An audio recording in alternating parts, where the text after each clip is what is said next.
Yeah, the NFL Week 3, it's came and it's gone, baby. And it's time to talk about some of the things that we saw in Week 3 as we look ahead to Week 4. And we got some big XFL news, actually spring football news, period, y'all. USFL included.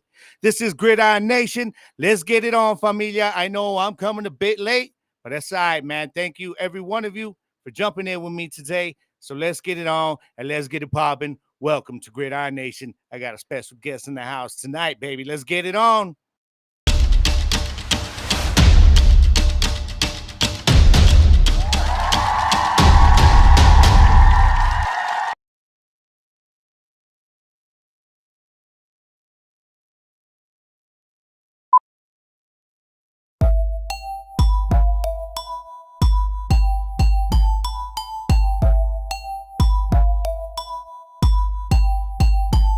It's time I get in the game, forget the money and fame. Stay ready, making sure that they remember my name. I got a hunger inside when the numbers are tied. Yo, I'ma turn it up a level, never will be denied. I got them back on their heels, about to have me a meal. Not Zeke, but I'ma eat the way I'm seeing the field. Take out the competition, they'll remember the name. The wicked one I always bring it, got my head in the game. Now it's on.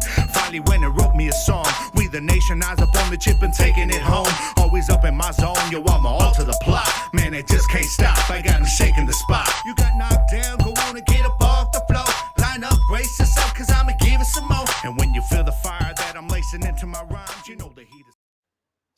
What is up, familia? Yeah, baby. Welcome to another episode of Gridiron Nation Podcast. Thank you for joining me on another special live stream. I'm on vacation right now, man. So I got time to get all this stuff together. You know what I'm saying? But thank you guys for joining me today. This evening. I know I'm a day late. Sorry about that. Angel, what is up, brother? Already right on time. Appreciate you, brother.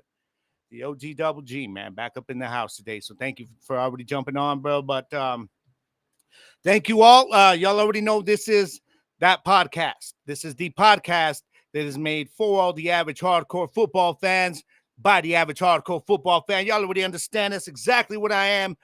What is up, baby? Hope y'all are having a good start to your week this week. About to hit hump day.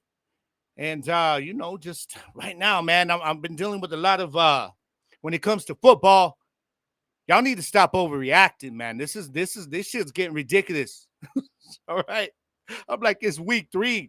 I already got Chicken Little running around the NFL talking about the skies falling with certain teams. Other teams already talking Super Bowl. My man, y'all need to calm down. Y'all need to calm down. All right. But hope you guys are out there, feeling good, living well, and living blessed, man. Again, like I always say, I gotta, shamelessly plug my music. If you were digging that intro song, then that's coming up on the new album that I will be putting out next year. Little theme song I did for the show called My Time, man. So if you guys are digging it, man, let me know. And if you don't like it, keep it to yourself because I don't like negativity in my life. Okay, I don't need all that bullshit. So, Angel. He says, had to make sure I was here. I know, bro. You ain't been here lately. No, but you know what? You've been on. I've seen you show up. You've been showing up on Saturdays on the gridiron. All right, so I got to give you love for that, Angel. So it's all good, bro. You get a pass as long as you go back and restream the episode. Then my numbers go up like on Spotify and shit, and I'm cool with that, dog. I got you. All right. But speaking of the gridiron, yeah. Yeah, I told you I got a special guest up in the place today. And I mean, it is none other than my partner in crime, my partner in podcasting, my fellow's Cowboy fan. Yeah. And Dak Doubter extraordinaire. Ladies and gentlemen, welcome up in the place. My boy, Jerzey the King. What is up, man? What's going on, brother? Man? How we feeling today, man? Doing good, man. Going good. I was telling you, I've been dealing with these damn allergies, but other than that, I'm good. It's still too hot out here, though, man. But I know I ain't complaining about no heat because you guys still hot out there in Vegas, man. How you doing, bro? It's not too bad actually. Today actually pretty was good, man. It was actually about I say, what's going on? AG, how you feeling today? Today was about 90 with a nice breeze. So yeah, shit, man. It's actually pretty good today, It's actually been pretty good today. So can't complain about the heat too much. lately, actually, it's been cooling down for us. So we haven't seen 100 in about 2 weeks now. So I'm Man. feeling good about that. You know what I mean? But you guys get some of that like Phoenix type of heat out there at times, man. Yes, I sir. can't do that shit, bro. I can't do that shit. So, Yeah. anyways, man. Hey, so how are you feeling, man, after this week of football? Let me ask you something, Jersey, really quick. Okay, it's week 4, right? We've had 3 games. As a Cowboys fan, we're 2-1. Are you panicking? Is the sky falling for you? Is the season over? Is that it? Fire everybody. Hell yeah, why not? No, I'm just no, honestly, Let's rebuild this shit. honestly, hell no. That was the loss we needed. Yeah. I'm gonna keep it 100 with everybody out there. Yeah. That was the loss we needed.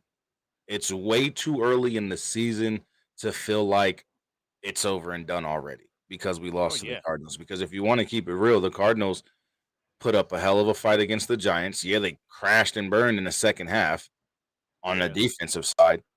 But in that game, we did nothing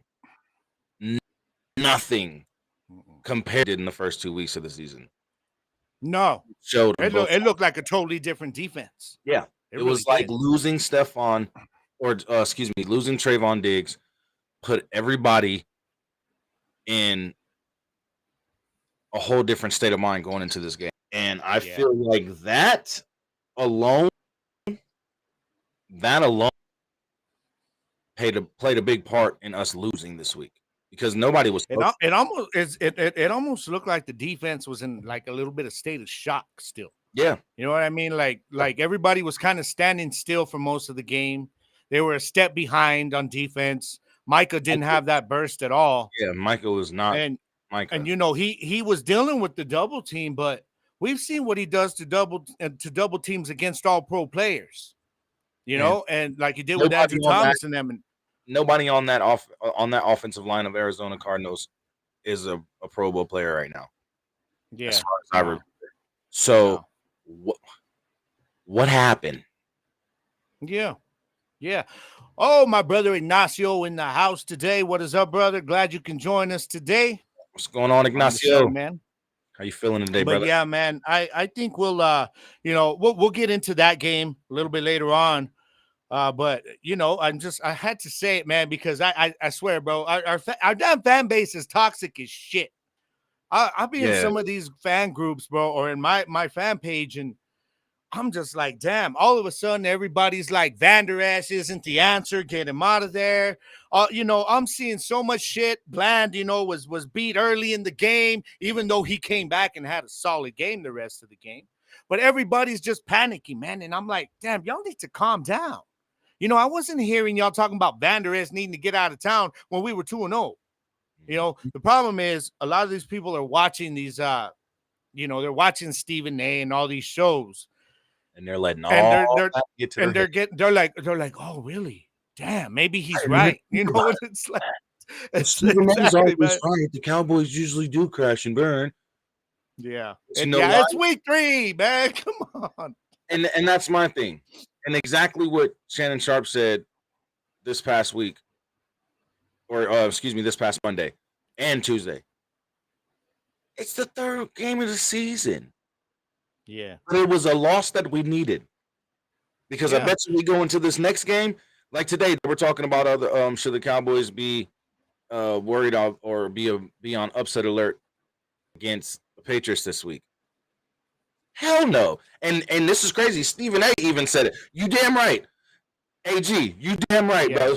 Stephen A is an undercover Cowboys fan. Yeah. Stephen A's name blew up when he started hating on the Cowboys. That's when Stephen A like you was with Jerry like this, boy. Yeah. With your cowboy hat on. Let me tell you something, man. I'll bet you him and Jerry are the best of friends. Because Jerry's like, you know what? You keep talking, Stephen A. Because this is keeping us relevant. And Stephen A's like, okay, I will. Y'all keep me relevant. Exactly. So you know damn well they're good friends and they talk, man, because they make each other money. I said it before. First Take made a name for itself off of bashing the Cowboys.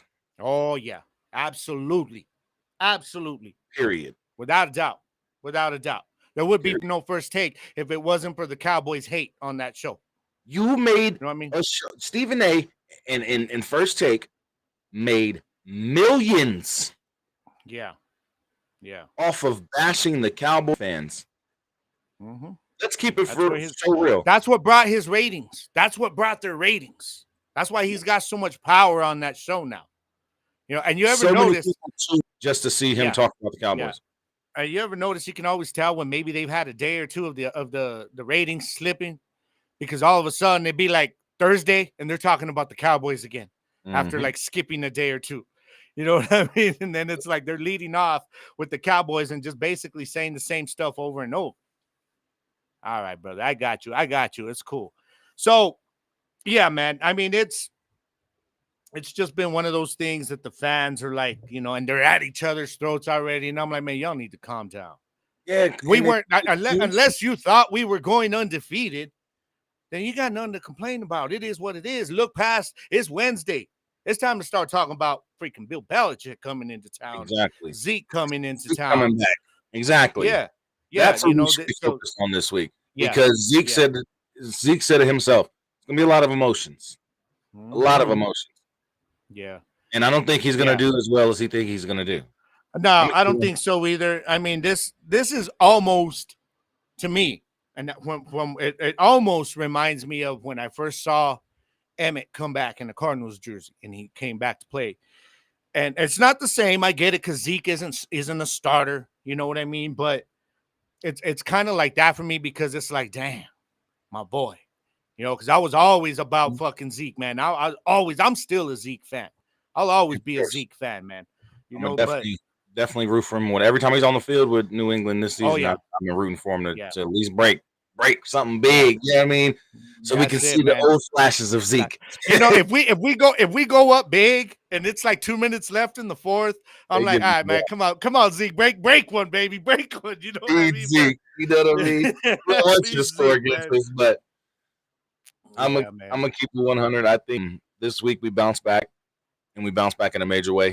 Well, I'll tell you one thing, bro. This game, the Arizona game, didn't say nothing about us. You know, because like you said, that wasn't us. That wasn't us. Not only, not to blame the injuries, because it's always next man up, but I do think that, like you talked about, the Trey Diggs thing was big right there. So, but what this is going to say about this team is the bounce back. How do you handle the adversity that you've had all week from that shit show that we left on the field in Arizona? You know what I mean? Like, you know, because you know Dan Quinn wasn't happy. Oh, he was pissed. He was pissed. Oh, and if I'm Dak, you know Dak wasn't happy because you heard him telling the media afterwards. He's like, "Oh, y'all got what you wanted." You know, I threw that interception at the end. We got embarrassed. So, how are you gonna bounce back, Dak? I don't know. That's what I want to know. Yeah, and I swear, man, Micah, disappointed. I expect Micah to come out like a freaking dog, man. But if this team comes out flat, bro, to be honest, I'm gonna be very disappointed. I'm gonna be very, very disappointed if this team comes out flat after what they left on the field in Arizona. You know what I'm saying? Like if they don't come up and if they don't come up and just you know smack your boy macaroni and cheese right in the mouth, I'm gonna have a problem with that, bro, because there's two guys like you were gonna say. I know you were gonna say, Dak, how you gonna respond? But what did I tell you last week, Micah? You are the Dak Prescott of that defense. Damn right. So that defense is gonna follow what he does. What you think, bro? I don't know. Real quick, Anthony. Oh, listen, Anthony, that's oh boy, Anthony. He's an Eagles fan, by the way. Just saying. You're a what? And you got y'all struggled against Belichick. We won't. Look here. The Rams You think we're worried about the Rams? You think we're worried about the Chargers? This is what the Chargers are going to do. This is what the Chargers are going to do. They're going to pick on Deron. That's all that's going to happen. And Malik Hooker and Donovan Wilson is going to back him up. That's all. And we're going to eat Justin Herbert up, bruh. A Chargers team that no longer has Mike Williams, unfortunately, by the way. In case y'all didn't know, Mike Williams, the toughest got game an we ACL. got coming is the 49ers, brother. That is the toughest game we got coming up, and then the Eagles after the Rams and the Chargers. That's it. Yeah, and we're being real there because those are the two teams that are above us right now. I'm not worried about the Rams. No. The only person on that Rams defense we would be worried about is Aaron Donald. Yeah. Done. I think we need in those games the Cowboys need to be more worried about showing up, which they didn't do Sunday. We underestimated the Arizona Cardinals. Joshua Dobbs came straight up and did his thing. And you know what? That's the thing. Dobbs, my brother Bobo. I don't see this happening because of Murray's contract, but I love what the point he was trying to make today. I talked to him, and he says, he goes, right now, Joshua Dobbs is taking Kyler Murray's job. And I'm like, he's playing like it. Almost like a Geno Smith 2022 type of shit he's got going on right now. But he's wasting his time. Yeah. He's wasting his time. I'm sorry. I want to see him succeed. But you know what he's doing, though? He's like, all right, Kyler comes back next year. Who wants me as a backup? Something like that. He's basically auditioning for next year.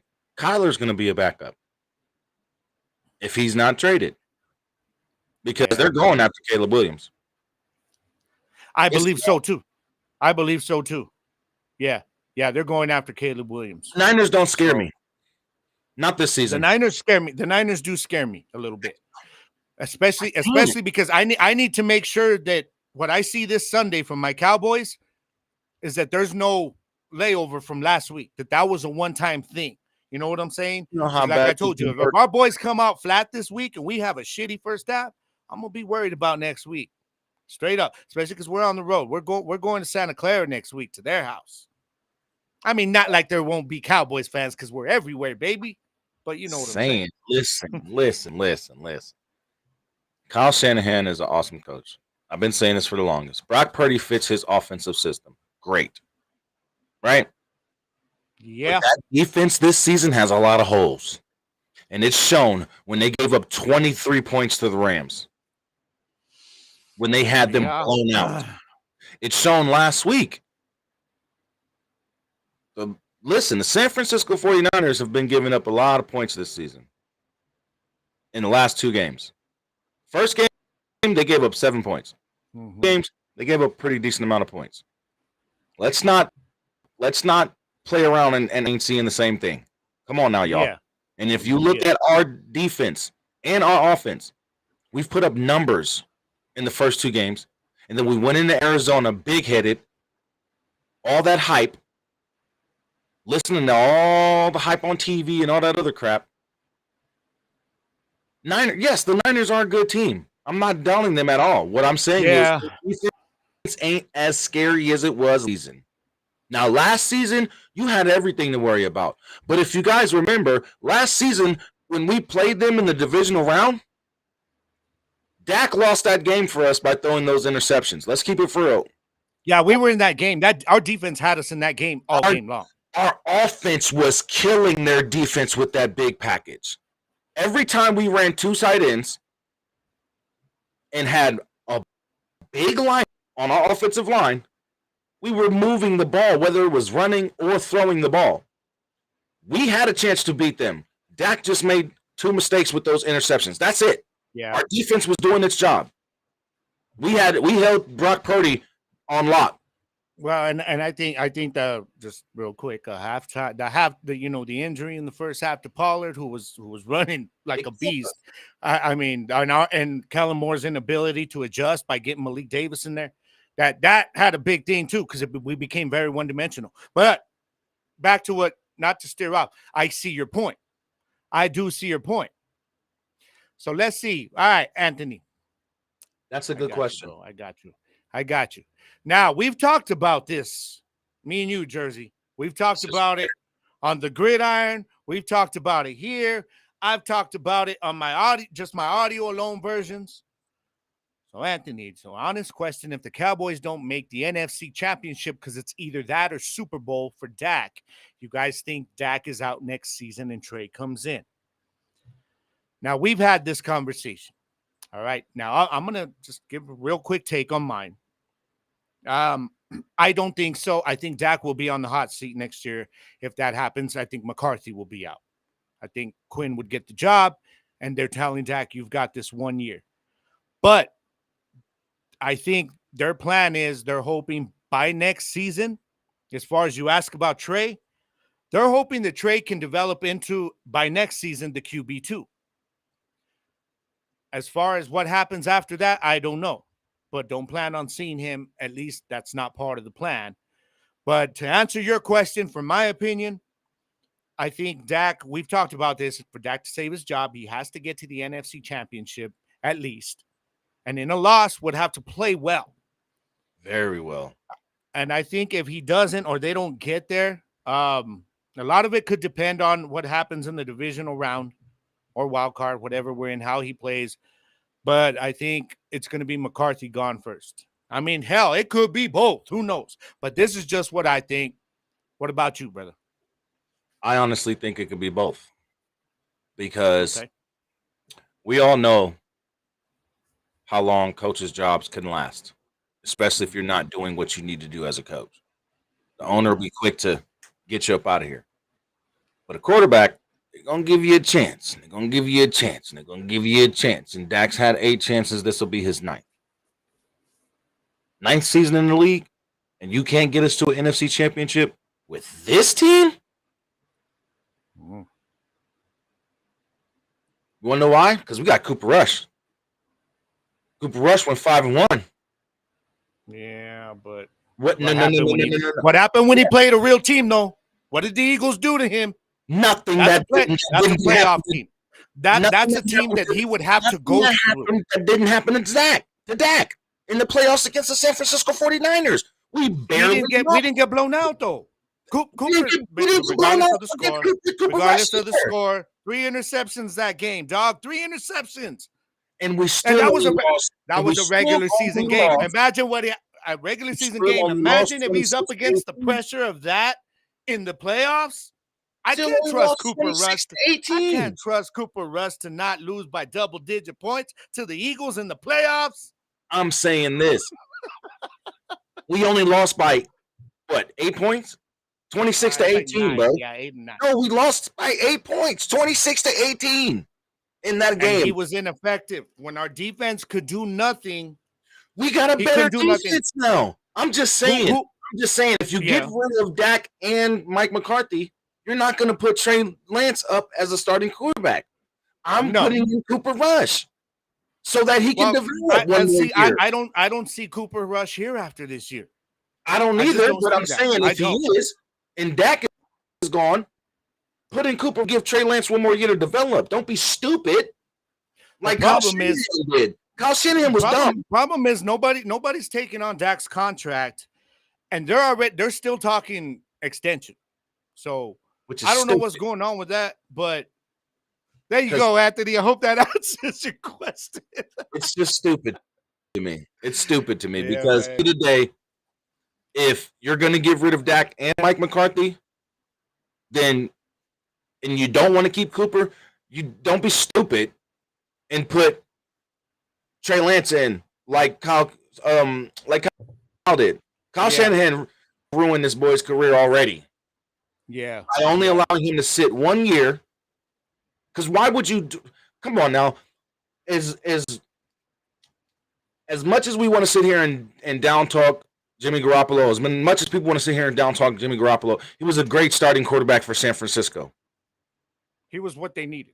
Exactly. He did his job. He did. I feel. He made some dumb decisions, which cost them games at certain points in time in his career. But at the end of the day, you could have left Trey Lance as a backup on the bench, developing for 2, maybe 3 years. This would have been the year that he comes in and be the starter. You know what I mean? Yeah. You got Jimmy Garoppolo as your starter. Hi, B. You put someone else. What's up, What's going on, B? You put someone else in as a backup, and you leave Trey Lance as your third string. Yeah. And you have him sit there and develop on his Jordan Love type shit. Yeah. And see, Isaiah, I like this comment because I've had this conversation with people online. You know, we're moving on from that. Let's be honest. You got this defense for so many years, okay? So we need what quarterback are we going to get in there that's really going to that you can really replace with him that puts up the production he does? I mean, Colin Kaepernick. Let's be honest. Stop playing. I'm not even going. No. He's been out of the game too long. Don't tell me this man's going to come in here and perform like that. How long has he been out? Super Bowl. When was that? I didn't even see the Super Bowl. What year was that? I didn't even see the NFC Championship game, bro. What year was that? Give me Colin Kaepernick, 7 years removed from the NFL. Give me Kaepernick, 7 years removed from the NFL, still in shape, with a great arm still the same mobility, if not better. With Prescott not being able to get us to the NFC Championship. I guarantee you, Colin Kaepernick could do it in this first year. If this was Colin Kaepernick 3 years ago, I might entertain that thought. But no, he's been out the game too long. You're expecting the dude to come in and perform like Dak? Are you kidding me? I know you have your doubts about Dak, but don't let that cloud your logic, dog. He was better than Dak when he was in the league with Dak. But when he was in the league, how long has that been? How long? 7 years. And how long is he still in shape? And you're going to tell me this man's going to come? That don't mean shit. He ain't in game shape. I ain't seen him he ain't even in the spring leagues. He want to show me something? Let him go to spring league and prove himself first if he really wants to get in this league. And then if he shows me something, I might entertain that idea. But until then, it is all comedy. Until then, this is all comedy. Give me Cap. Give me KB. Yeah, give me Cap over Dak. What? Oh, man. You're crazy, dog. You're crazy. Give me Cap. All right, man. All right, let's move on from this shit. The Jets bring in my boy Dak. Y'all disrespecting my boy Dak, and we ain't standing for this. Dak, look at me. Dak, look at me. I'm going to need you to go in against Belichick and that vaunted freaking defense. I need like 4 touchdowns, please, Dak. You need something, brother. Look, the Jets ain't riding with Zach, bro. They just haven't made a decision on bringing in Cap into the practice squad. Hold your horses. They're not going to get Cap. They just signed. They just signed somebody this morning. A veteran. Shit. One of y'all type it up here because I don't feel like looking for it right now. That's it, man. So. But I don't know. See, the problem with the Jets is they're sitting out there talking about that Zach Wilson wasn't the reason they lost. I get that. But problem is, you're playing against the Patriots. You got to be able to show something and move the ball, especially because that's in your division. You're trying to save your job, dog. That's what I'm talking about. This signed Trevor Siemians. Yeah, that's who it is. What does that tell you? What does that tell you about your boy Cap, though? Show me, you know what, Kaepernick, straight up. You want people to believe you and take you seriously? Take your ass to the spring league and show out for a year, okay? Take your ass to the spring league and show out for a year, and then maybe we can, get into this conversation this time next year. We'll see. No, Isaiah, you're absolutely right, bro. The play call in the red zone was super conservative. Yeah. Well, and our McCarthy's acknowledged that. McCarthy has acknowledged it, and our defense. He made a good point. It's this early in the season. Okay, 3 games in. This is obviously our issue. So now this is why they have practice. I try and tell people not to panic. And he pointed out last year they had some issues on the offensive line, with blocking schemes and such that they saw 3 games in. And what did they do? They corrected it. That's what the coaches do. So, yeah, the red zone thing, I'm glad he acknowledged it this week because it is the issue. And now everybody, only one that's seen this shit, that all these Cowboys fans that were so happy about freaking Zeke being gone. Now they're like, damn, we need Zeke back. We need Zeke back in the red zone. Oh, what, really? Y'all weren't showing him that love last year? We don't need Zeke back. Saying? Rico Dowdle is doing this thing. No, well, you know what they got to do too, though. No, they got to get what is it? Our fullback, that rookie fullback.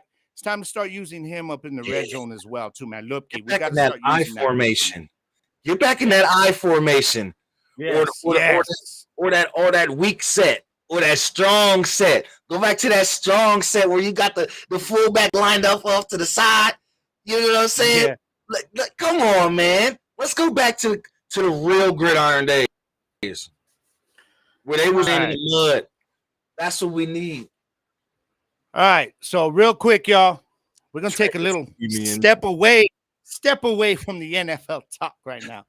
Because just real quick, man, y'all know I love talking about big sports stuff going on. Well, this right here, this is fucking major. This is major. Damn. 3-team trade. They're putting him and Giannis together, and then you got Middleton there. It's too bad that Drew had to be a part of that trade, but damn. It's hard. I mean, you saw what the Bucks were last year. They were number one seed. They just kind of choked in the playoffs. You know, they fell behind without Giannis there when he got hurt. They just couldn't bring him back. Now you're going to have this other major superstar that can step in when Giannis needs somebody to on a consistent basis. So we saw they were the number one seed last year, man. And now you go and get Dame. This is nasty. This has the potential to be I don't know. I don't know if this is something that they're going to add any more pieces to. But what are your thoughts on this move, man? This is big, bro. This is huge. 3-team trade, right? Milwaukee, Phoenix, and Portland. So Damian Lillard's going to Milwaukee, right? Drew Holiday is leaving Milwaukee. It's kind of big because you got to imagine if they had Drew Holiday and Dame in the backcourt. Oh my God. Yeah. And you got, and they are going to miss that. JP made a good point to me today. They're going to miss that perimeter defense that Drew Holiday was, man. And then they're getting rid of Tumani Kamara, their draft pick, which is an unprotected pick from 2029. So he don't even come to the league for 5 more years. That's one of them European type of players who still developing. This trade sucks because look, Phoenix is only getting. Okay, this sucks for Phoenix because Phoenix is only getting Yusuf Nurkic, Grayson Allen, Nasir Little, and Keon Johnson. Grayson Allen is one of the only people in that group of 4 names that's really going to be effective for Phoenix. But that's adding into Kevin Durant. Now, did we see anything about draft picks thrown in there? So, Milwaukee. Okay, basically, Milwaukee trades him, which is their unprotected 2029 pick, and unprotected Milwaukee swap rights in 2028 and 2030 go to the Blazers. So, rights to a 2028 player or 2028 pick and a 2020 or 2030 pick go to the Blazers from Milwaukee. They're unprotected. So they did a swap. They get Portland gets a unprotected 2029 actual player in Tumani Kamara, and then the Blazers actually receive 2 unprotected picks from Milwaukee, which will be in 2028 and 2030. JP. Hey, he is though. He's getting dunked on, but I don't really think Keon is going to do a lot. You know what I mean? But I just think so. Basically, the Bucks get Damian Lillard, 1 player. Grayson Allen, Keon Johnson, Nazir Little, and Yusuf Nurkic go to Phoenix, and Portland get DeAndre Ayton, Tumani Kamara, Drew Holiday, unprotected swap rights to 2028, unprotected first round pick to 2029, and unprotected swap rights to the Jeez. 30 pick. It sounds to me like Portland made out okay. Phoenix, it sounds to me like they were doing a payroll dump. That's what that sounds like to me. A payroll dump and making their bench a little deeper because they ain't got no bench. That's what killed them in the playoffs. They didn't have no bench, so But damn, man, this is going to be one of the premier duos, bro, in the league. The potential for this duo is crazy, man. Because we've all seen what Dame can do when he didn't have help. And now you got a monster like freaking Giannis, who is in the MVP conversation every year. Every year. Yeah. Ignacio, that is a lot for the Blazers. Yeah, that is a can rebuild now. They can really rebuild, especially around those players that they got last season. What's your boy's name? I forgot the old boy's name that they were trying to pair up Dame in the backcourt, and he ended up getting hurt, I believe, early in the season and stuff. But that's going to be a lot for them to get. Yeah, it's going to be good. It's going to be a good season this season. The Suns do need that help because they need that bench. You know what I mean? So it's going to be interesting to see. And it just to me, it just made a Bucks team stronger, at least offensively. A strong Bucks team already. We're gonna see how it affects them because Drew Holiday was such a good perimeter defender. Yeah, that's what I was gonna say. So yeah, they're gonna that could be an issue, but hell, they're gonna be able to score a hell of a lot of points. Yeah. So and Dame can step his defense up now. He can go back to playing lockdown defense. Exactly. So if we see that back from Dame, oh man, Milwaukee's gonna be up. Yeah, Dame's gonna be able to trust his post now on defensive guys. Yep. Okay, if I gotta let this guy go past me so I can keep my perimeter guy out here, he can trust Giannis. Yeah, he can trust Giannis to send that ball back. So it's gonna be big, man. His brother. It's gonna be big. All right, man. Now I gotta go to boxing because I know your spot out there, Vegas, is gonna be hopping this weekend, brother. Canelo. Oh shit, my boy Canelo. This is a fight, man. This is a good one. 2 4-belt holders. This is the first time this has ever happened. And my boy Canelo, I need Canelo to, he's getting against somebody now that will shut all the people up that are like, he's not fighting nobody. He's been fighting champions, but now he's fighting one that people know. Yep. And this is going to be a hell of a fight because Charlo is not going to be an easy fight for him, bro. This ain't going to be an easy fight for either one of these guys. It's going to be like the Terrence Crawford and Bud fight. And we're going to see who's going to, we're going to see who I said Terrence Crawford and Bud. We're going to see Terrence, another Terrence Bud Crawford and type of fight. The hype is there. You know what I mean? They're unifying this weight division, you know what I'm saying, with all 8 of these belts, you know what I mean? So this is huge. And like you said, Charlo ain't no chump. You know what I mean? He's got 4 belts for a reason.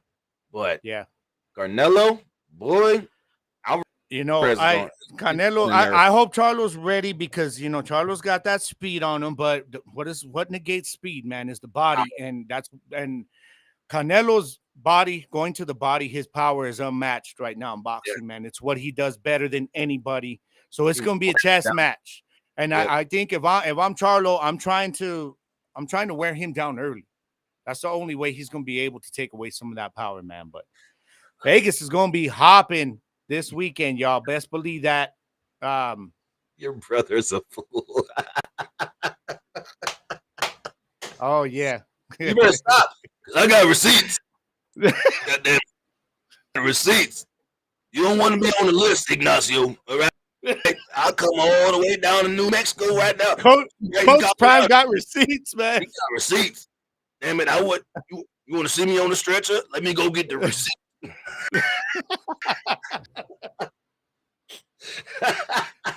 Oh man. We ain't even touched on that yet.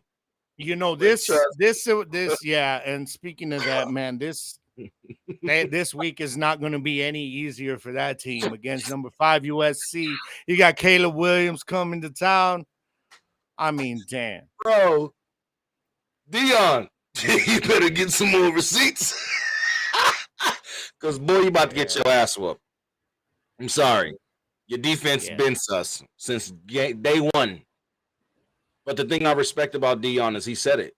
He need about 6 or 7 more dogs. Dion ain't hiding from nobody, making no excuses. No, he said I need about 6 or 7 more dogs on both sides of the ball, to combine. And let's be honest, bro. Let's be honest. It's the media's fault that everybody's like, okay, now we want them to lose. What he's doing there, though. Team what they win 1 game last year. They've been the laughing stock of for quite a while, Colorado. So what he's done is already amazing. But now imagine with all this media hype he's gotten, everything that's gone on, and only his first year, the recruits that this dude is going to be bringing in, it's going to be on par with what everybody out of the SEC does every year in recruiting. Yep, that's what he's going to be doing, man. So, people can laugh. We can laugh it up all we want now, but you give this man another 2 years, bro, they're going to be in that national championship conversation. Bro, they're going back to the Big 12 next season. Oklahoma and Texas are leaving the Big 12. Yeah, they're gone. Yeah. Who the hell does that leave? Because Houston just came in this year. Yeah. What you got, West Houston? What, TCU, I believe? Yeah, you got TCU. You got a few teams that could be of a top tier team in the Big 12, especially with Oklahoma and Texas leaving next season and starting they're running the SEC. So next season, when Colorado goes back to the Big 12, you gotta imagine he's building something. He is building something there, man. He's building something there, and the potential for what he can do because of look at the attention already the first year. And you know what recruits are saying? I want a piece of that. Yep. That's what I want. So they're going to be looking at Alabama and like, sorry. Yeah. Especially because Coach Prime talks a good game. So that's one thing. You got Coach Prime in your living room. He's going to make you feel like you're going to be a champion that first year going to the NFL. Let's go. He's going to come in your living room. Do you believe in yourself? Yeah. Do your parents believe? Ma'am, sir, do you believe in your child? You believe I can get him to the NFL? Well, goddamn it, we're going to get him there. You come to Colorado. Here, you want a pair of blenders? You feel me? That's how you gonna go in the living room, bro. I'm telling you, man. Like the blenders popping, everybody get some blenders. Yeah, take this. Yeah. Oh my God, man. I remember when your daddy back in the 80s, boy, we went to the same college. You remember me? You know me? Come on now. I'm telling you, Prime is going to pop. He is, man. He is. That's why I'm saying, people can laugh it up and enjoy the losses all we want now. Just that they're brought back down to earth because he's just getting started. That's the thing, man. He's just getting started. So it's going to be interesting to see for that loss. Years. No excuses. He said it was a good old-fashioned butt kicking, Great job by the coach. Great job by the team. What he said, they had our number. We couldn't do nothing. Yeah. We couldn't move the ball on offense. We couldn't do a squat on defense. Just the way he talks. Even the media is like, well, this man is entertaining. You know what I mean? Yeah. Like, and he's always been like that. Even when he was in the league, man, we knew it was. That's why he was called prime time, not just because what he did on the field, but he was going to make a show of it at the press conference too. And nobody calls him Coach Sanders. Yeah. So that should show you, like, he's got that swag. He gonna bring your kid into this school. Your kid over there right now thinking about going to Georgia, thinking about going to Alabama or Texas A&M or Tennessee or somewhere like that. And now they looking at Coach Prime like, man, I would love to go play for Deion Sanders. Yeah. You know how much better of a player I would be? You know how many elite players is about to come to his school over the next how many years he's there? Watch what I tell you. Yeah. It's going to be big. He's building something, man. He is. Yeah. He's building something. But they are going to get handled this week, man. They're going USC to destroyed. They're going to get demoralized to the point where them boys are gonna go back into the locker room and be so upset with themselves that they might go home, take a shower, and then hit the gym or hit the practice field. It's gonna be that bad. They thought it was bad against Oregon. They thought it was bad against Oregon, and Oregon could have kept running up the scoreboard and not let them score. Yeah, they could have. You feel what I'm saying? Especially because it's encouraged in college. You know what I mean? So he wanted to play the whole game. He wanted to stay in all 4 quarters, man. That should tell you something. They was trying to make a statement, and they did that. What the hell you think USC about to do? Caleb Williams about to throw for like 6 touchdowns, bro. Watch. Yeah. I can't disagree, man. It's the way it's gonna go down. So You're gonna go play catch. All right, man. We're switching up now because real quick, we gotta let y'all know. I told y'all about some big XFL and USFL news last week. The merger, the news about the merger talks, the rumors that were going on. We didn't really get anything up to the weekend. If y'all watched the Gridiron, we didn't really have any other news. So now we just got something. I guess apparently the USFL is either preparing for a merger or they're just rebranding. What's going on, bro? You're my plug into everything spring football, brother. Let these people know what's popping. All right, so this is what you got going on from the reports from today. As far as the XFL USFL merger is going, there hasn't been an actual report of, an official announcement. Hey, the merger is official. But the USFL, who is owned by Fox Sports, requested 22 trademarks for the NSFL, which stands for the National Spring Football League, which is a brand, basically an entity or a brand named after or owned by Fox Sports. So that automatically gives them the right to, go ahead and already put that in motion. So that's basically what they're doing. From that report, there's not enough to take out of this, but mostly, if the merger does happen, which it looks like it's going to be called the National Spring Football League. Yeah. Period. That's all there is to it. You know what I mean? That's the best name to do, because it's basically it's the NFL with the S in the middle. Yeah. It's adding the spring. So National Spring Football League instead of National Football League. Do you think the NFL would be so anal as to challenge that shit? They can't, because Fox Sports already owns it. Ben owned it. The NFL has nothing to do with the National Spring Football League moniker. Okay. And I dig it. I do like it. Nationals. I would that name instead of something like. You actually talked about that when we talked about this merger going on. I remember that's when I saw somebody, they mentioned the name, and I was like, oh shit, that's what Jerzey was talking about. Because I got my information about, we'll do my research as well about because it's public record, that they own that brand. They own the National Spring Football League brand. They own that brand. So they can at any point in time do whatever they like with it. So I think with this merger talk, we're starting to see something actually forming. Yeah. But of course that's going to come with a lot of speculation, a lot of rumors, and a lot of and speculation and rumors just build up the more that there is no actual factual news that gets released. Yep. And then when it happens, it's crushed. We were so excited for that 8-1, right? We're sitting here speculating what 8-1's going to be. Everybody's like, no, it's going to be this, it's going to be that. Because they hyped it up on social media, man. All the teams put out a little quick video, players. Yeah, they had us hyped, man. We're like, damn, we're going to get a schedule release. That was my thing. I was like, oh, we're going to get a schedule release. And the crazy thing is they released the schedule like a week later. Yeah. But what people don't realize and what people haven't really noticed is when they released that schedule, like we talked about this past Saturday, when they released that schedule, there are 6 home games.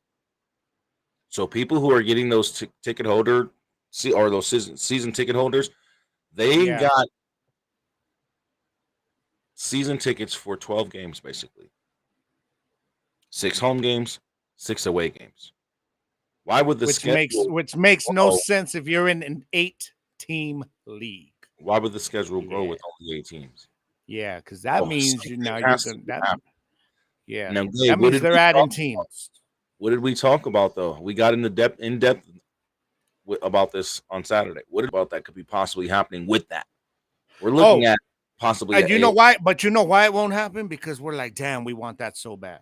Is for them to use this 2024 season to go on with their XFL and USFL seasons, but schedule in some interleague games against each other, where you've got the Arlington Renegades against the Birmingham Stallions.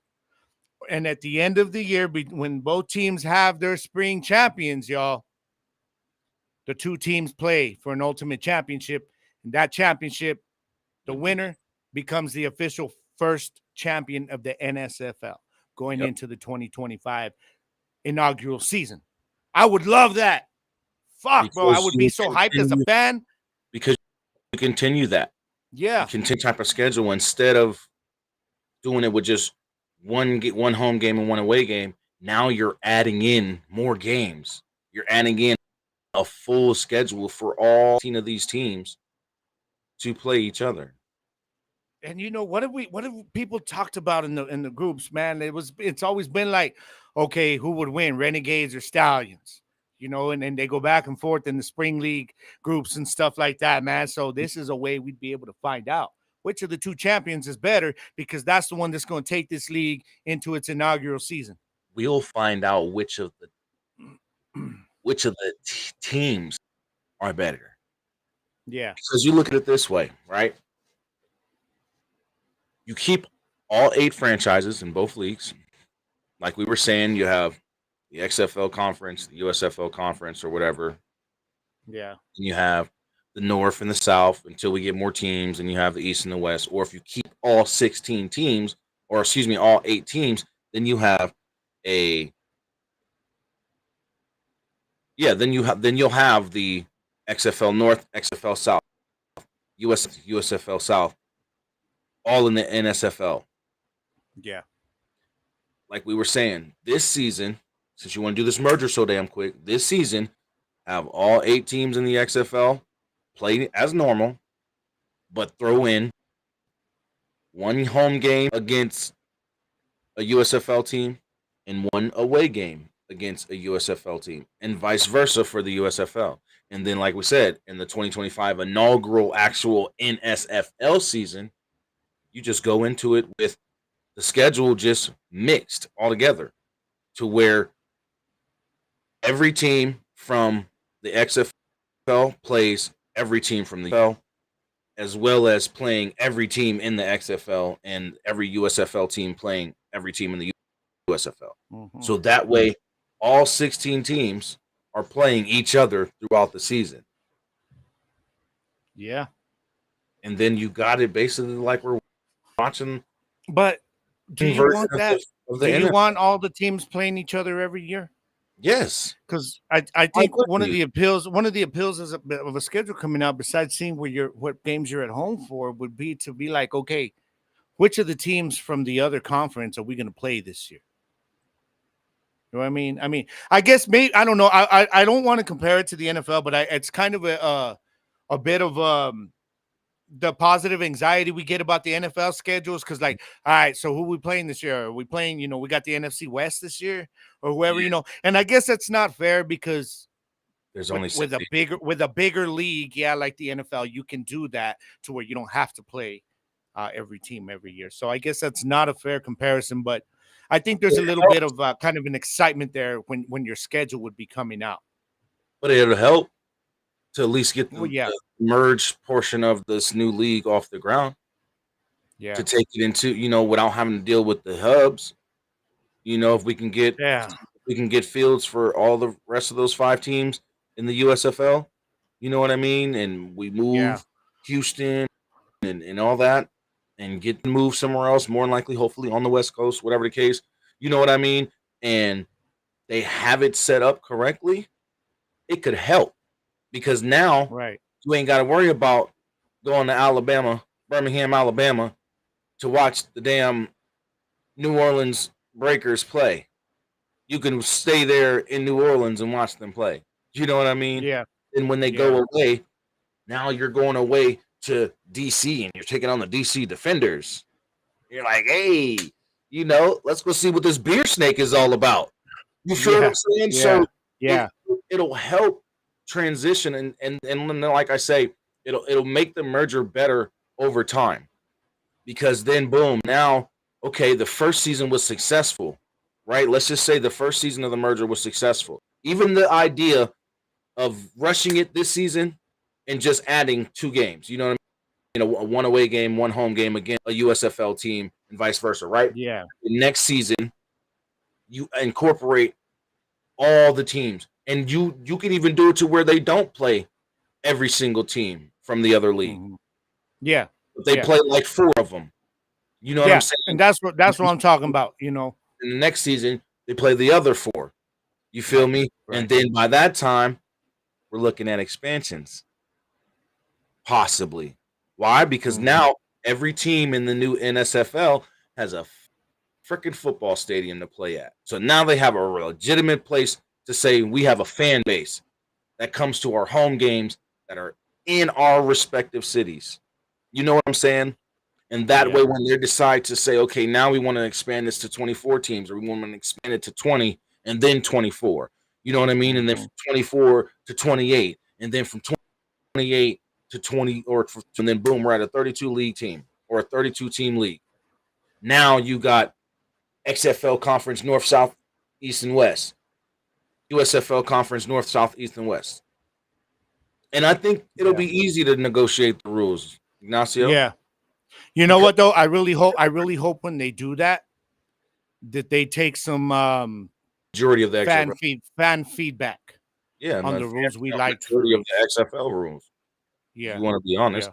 Because I mean they won't be able to do it completely if they're trying to be kind of what the USFL did well, which is what they bring to the table, which is the presentation, the game on the field being a lot more professional. Like, I think you still got to implement a lot of what the USFL did well in terms of that.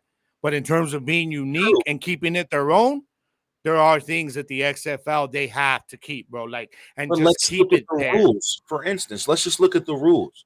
Since Ignacio brought it up. OT, yes. The OT, that would be number 1 for me right there, would be the OT for the XFL. Yeah. The OT, definitely. Because we had the XFL Today show. You know what I mean? And the XFL Today show will be streamed live on YouTube and on ESPN Plus. And you were able to go on and talk with Scooby, Jason Fitz, and Joey Mageza and shit, and Joey G. And you were able to actually get your some of your comments talked on or spoken on, on the show, because I was shouted out a few times and things of that nature. And you will bring more people to watching it, because especially if you put it on TV, boom, now you got the XFL Today show, which basically comes on before the games start. You know what I mean? They're going to break down everything for the day or, the weekend. And then after the games, you would have one. You know what I mean? And you can put these shows on your streaming apps. Make them exclusive, and so that the fans of the shows, they got to subscribe to ESPN Plus to watch it or whatnot. You know what I'm saying? They got to subscribe to, the Fox Sports app Plus or Fox Sports Plus app or whatever the case, if they do end up changing that for just because of the merge between the 2 spring football leagues. You know what I mean? So it sets so much up. But when you were just talking about the rules, let's look at their rules. A lot of the USFL rules from the XFL, they're just changed up. So why force this new merge here and go off of the USFL style when the XFL originated that shit? Yeah. The XFL originated, all you did was copy it and change it up a little bit. Yeah, they just modified it a little bit. And then keep the kickoff. You have to keep the kick. If the NFL is thinking about changing to the XFL style of kickoff, that's one thing you got to even you got to not even think about changing. You know what I mean? And I agree. exactly. Now, so what's the point of kicking into them? It's the Yeah. same thing. It's no point of kicking it. That's my You just see thing. that That's always been my issue with when the NFL changed it, when they moved it forward. And I'm like, well, what's the point? Just give them the damn ball at the 25 then. If you're just gonna do that, eliminate the kickoff altogether and unless it's just an put them at the onside. 25. Yeah. Only time And you see, would that's line up why, off is when you're doing an onside or you're yeah, doing a score. yeah, Period. yeah. And you're not tricking So nobody with it. They know it's coming. So you know it's coming. it's interesting, man. We're gonna keep on this, y'all, with the XFL, USFL. Please continue to follow us on social medias. I'll get you those out in a while. But man, this is big, y'all. And if you want to get into spring league, next year could be the time. It is the time period. It was this year. I don't know what the hell some of y'all were doing, sleeping on that shit.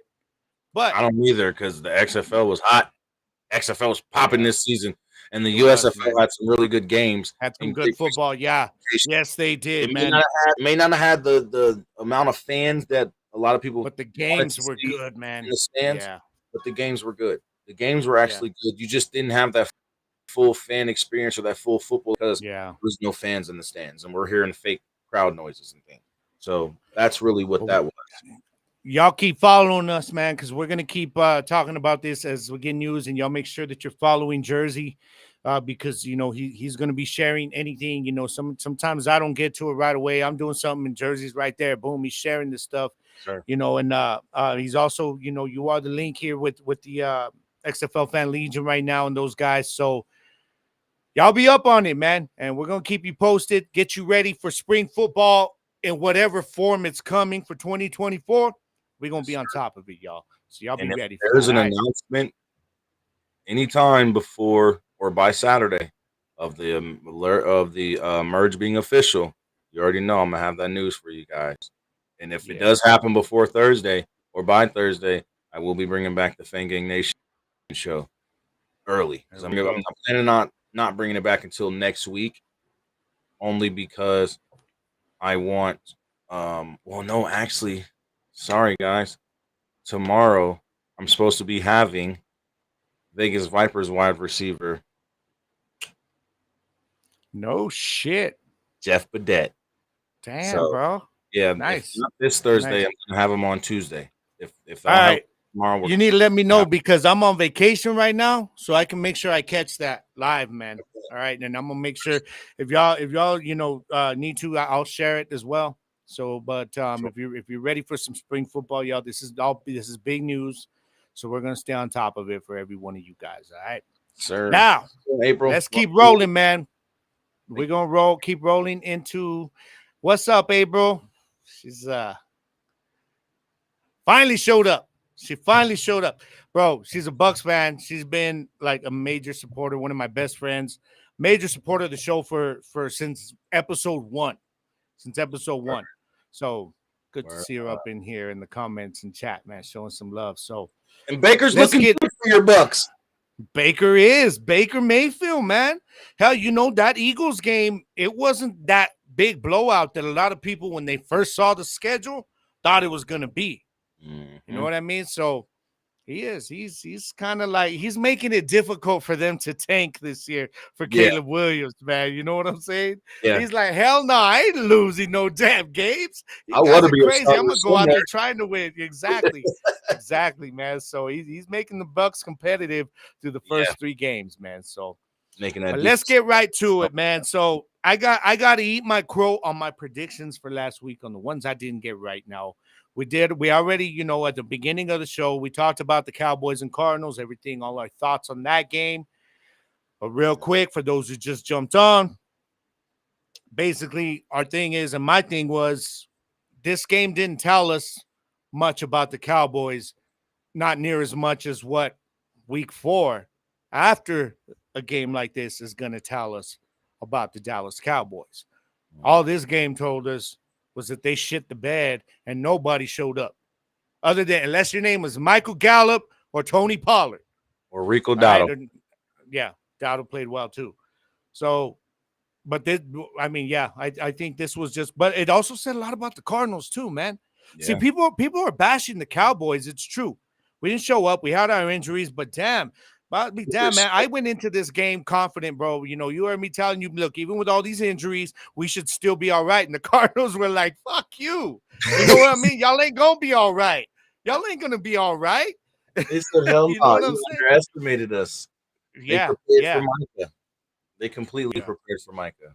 You know, they took him a majority out of the game. April says she's not convinced yet about her team.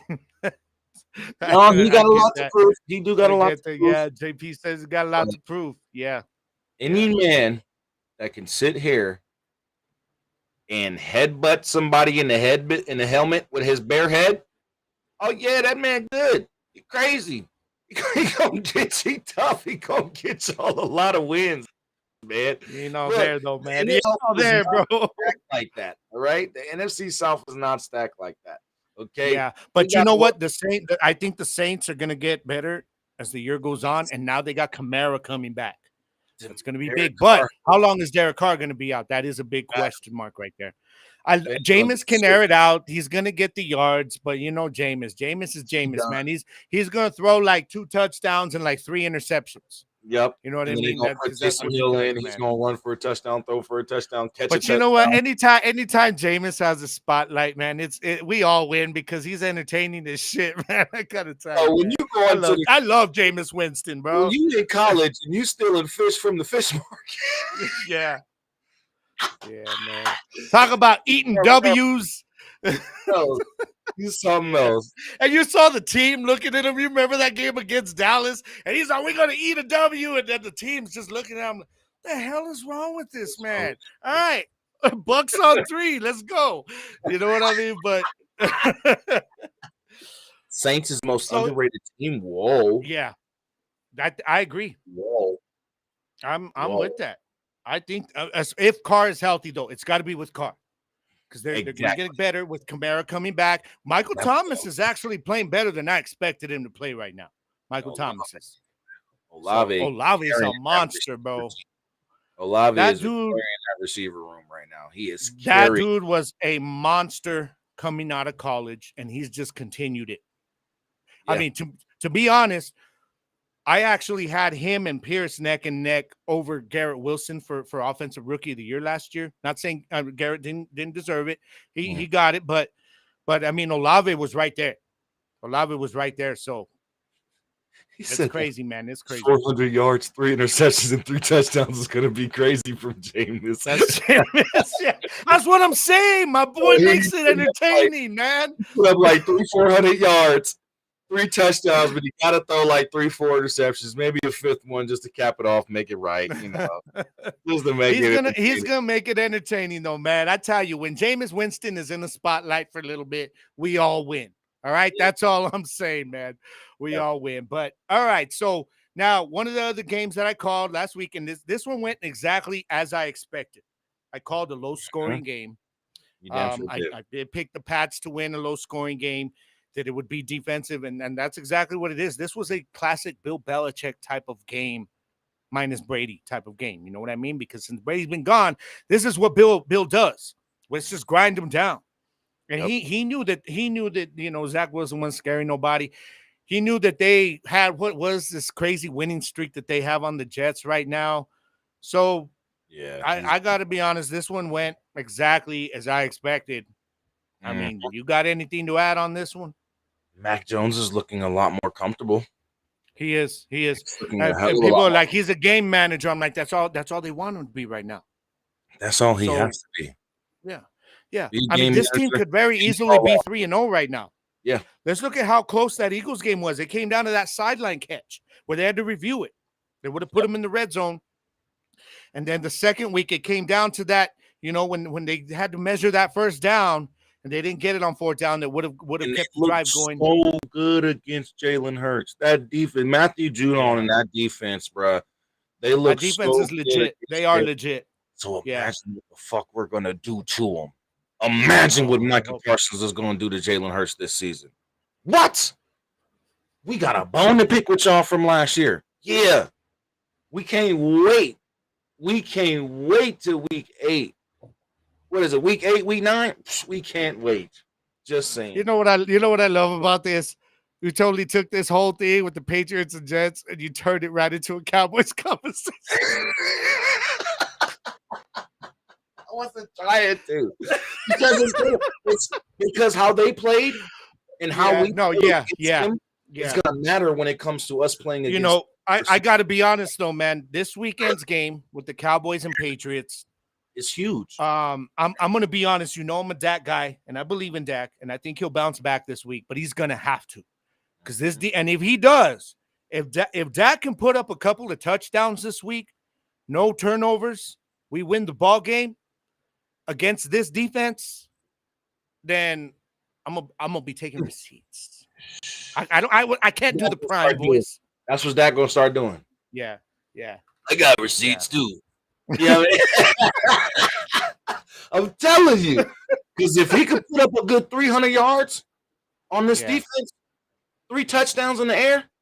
Hell, I don't even think he has to throw 300. I think he can have like 265 yards and 2 touchdowns.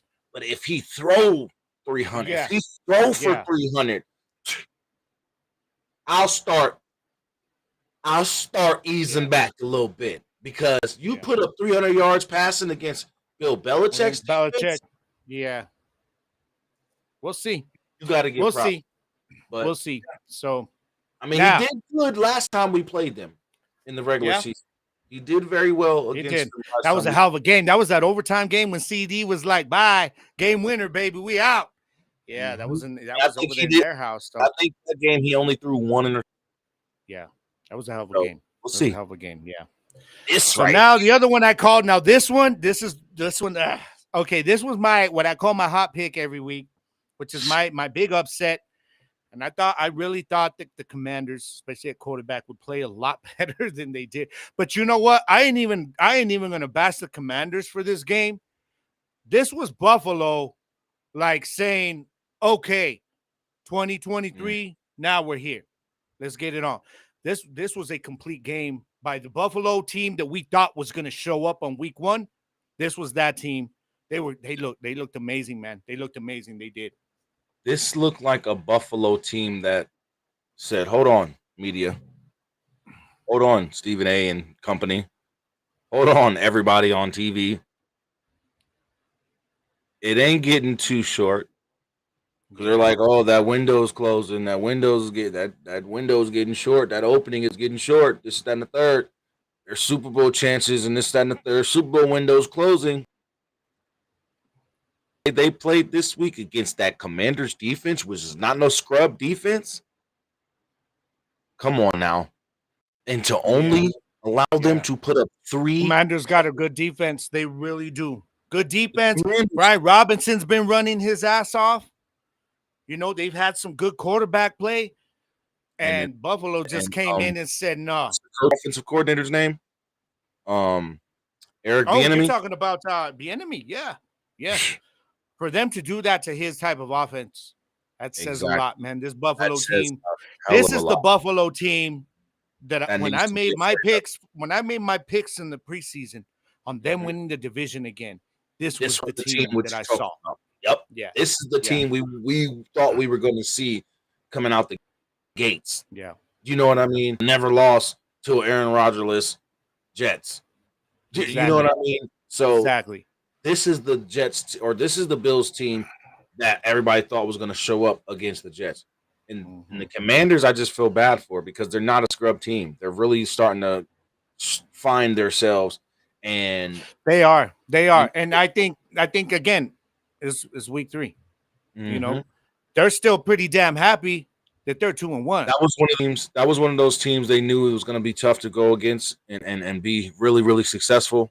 But it was one of those losses that we needed that one. Yeah.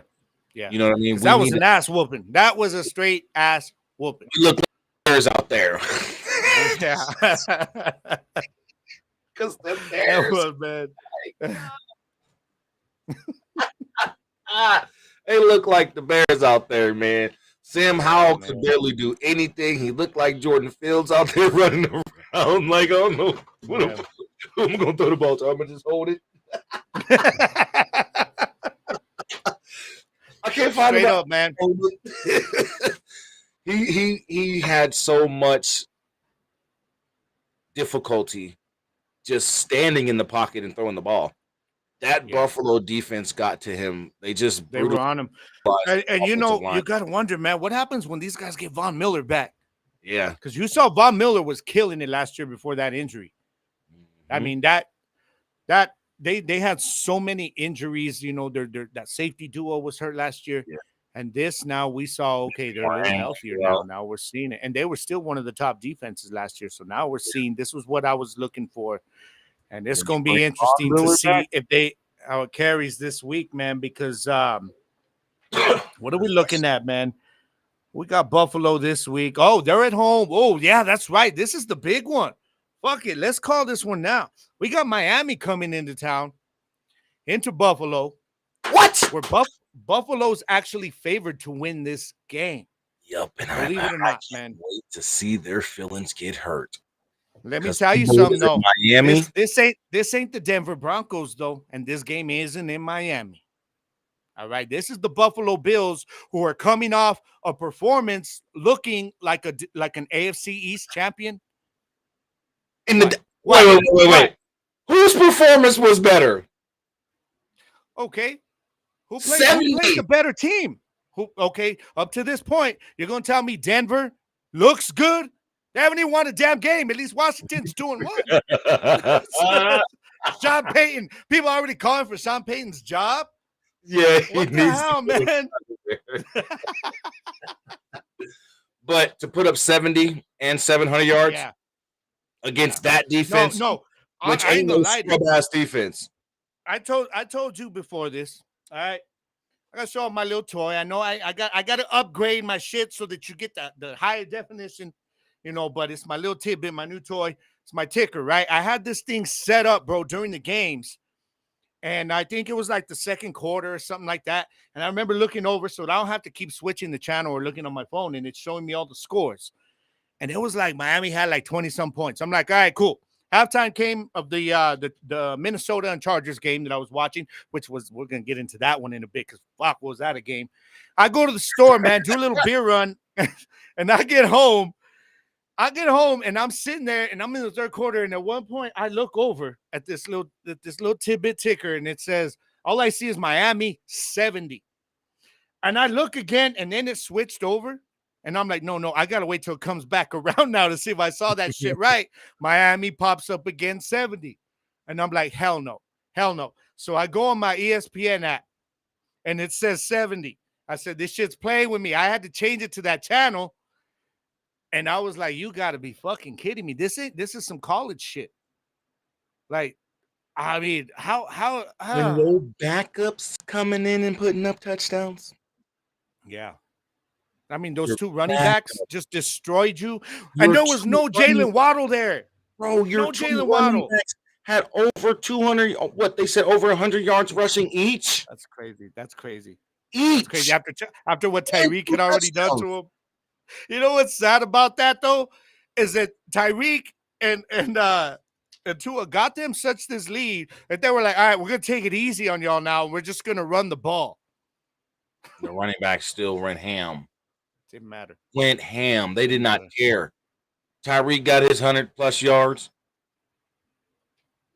Yeah. Tua 400-plus yards. Put up I know we're only 3 games in, and we talk about don't overreact, but I do got to give you props because now we still got a long season. I get this, but you've been yelling to his praises all off season, and right now he has his name atop the MVP list, rightfully. Yes, sir. Now, I got to see him stay healthy. That's been my issue. I'm like, I know how good they are with him out there because he knows he has the chemistry, the timing with those speedsters.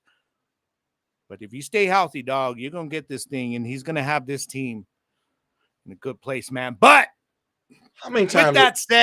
With that said, I'm taking Buffalo to win this damn game. All right. How many times has Tua really been sacked this season? Let's look at that. That offensive line has improved a great deal. Yeah. Tua's barely touched the turf. Uh-huh. Come on now. Well, it helps when you have two of the Minimum. fastest receivers in the league, too. You don't have to see that's what helps too. Is he Minimum. knows the timing of his receivers, so he knows he does not have to throw. I have to hold on to the ball very long because he's like, as soon as I let it go, they're gonna go get this shit. Exactly, and Josh Allen don't. Josh Allen is going to turn that ball over. That Miami Josh Allen has a better defense than the Denver Broncos. I'm gonna tell you that right now. Yeah, and Josh Allen has a much better offense to stay on the field. I mean, Miami's defense isn't like this all time. Their pass rush is great, very good. I'm about to say they got some. Their back end though. Their back end. Oh, Stephon Diggs is gonna eat those boys alive. I'm sorry. Sorry. He's had trouble against Xavier Howard. Xavier Howard is not the old Xavier Howard, though. You're right. We know that. Right. We know that. I'm just saying, Miami by 7. Tua scores at least 3 touchdowns through the air. I got Buffalo at home by 6 points. I'm going with that. Miami by 7 or more. Tua gets at least 3 touchdowns through the air. And we gonna hold receipts. Say it. We gonna hold receipts on each other on this one. Keeping receipts right goddamn. We keeping receipts. He got Buffalo by 6 at home. Miami away 7. Tua gets 3 touchdowns through the air. Stop playing with that man. And he ain't gonna get sacked but 1 or 2 times. Yeah. Stop. And see, look, we gotta stop acting like since Tua's been in the league, he's been injury prone. I think that the concern is two concussions last year in that short amount of time. I will always blame the coaching for that. Yes, like they put this man's life in danger by doing that shit. Exactly. You know what I'm saying? And but so he wouldn't have gotten if he wouldn't have been put back in the damn game or allowed to play a week after, and he would have sat for 2 weeks and got back, with 100%. He wouldn't have got injured again. He wouldn't have got injured again last season. Yeah. And we wouldn't have been talking about, Tua's got to stay healthy. Tua's got to stay healthy. Tua's not injury prone, and he showed that since he's been in college and coming out of college into the NFL. He's not injury prone. He was put in a dumb situation by his coaches last season. Mm-hmm. It took him out of play last season. That's it. If his coaches would have just been stuffed and made him sit out, hell, if you take the loss, you take the loss. Yeah. All he was going to do was make Skylar Thompson better. Yeah. That's all he was going to do is put him in some playing time. He had to make starting QB decisions now. Mm-hmm. With my release, I got to be smarter with my reads or faster with my reads, and I got to be smart with where I'm placing the ball. This, that, and the third. That's all they had to do. So I'll tell you right now, worry about Tua being injured this season. Worry about Tua breaking records this season.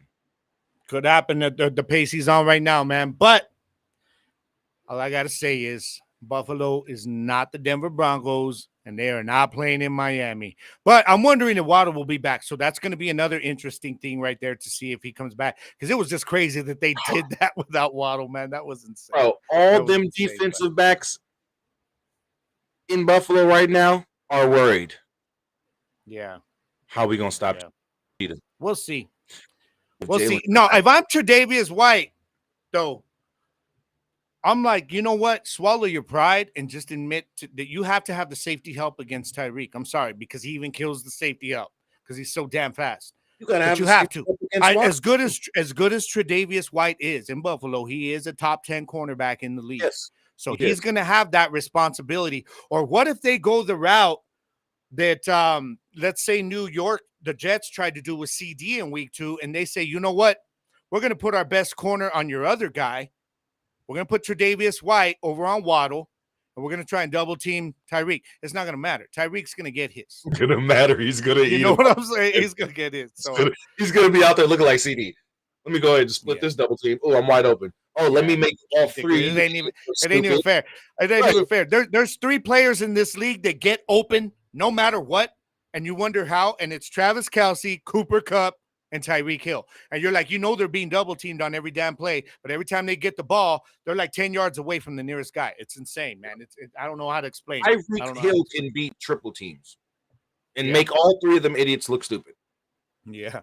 have them bumping So into each other and just falling down. imagine having Jalen Waddle back Yeah. after the performance that they just put on last week.